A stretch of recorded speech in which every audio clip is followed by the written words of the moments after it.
nalaman po natin na ang respondents dito ay 2,400. So sa 2,400, hindi naman po ito nagre-reflect ng sentimiento ng kabuuang more than 100 million people or Filipinos in the country.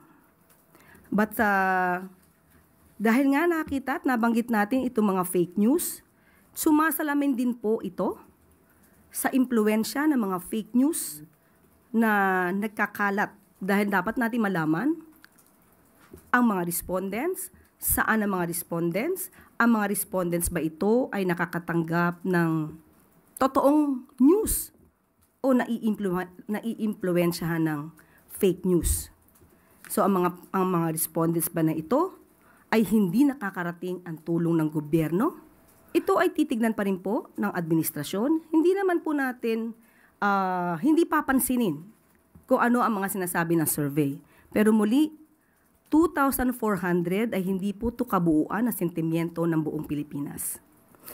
Magtatrabaho pa rin po ang Pangulo, katulad ng aking sinabi, kung ano ang tama, kung ano ang sa batas. Hindi dahil ito ang idinidikta ng tao na hindi naman naaayon sa batas.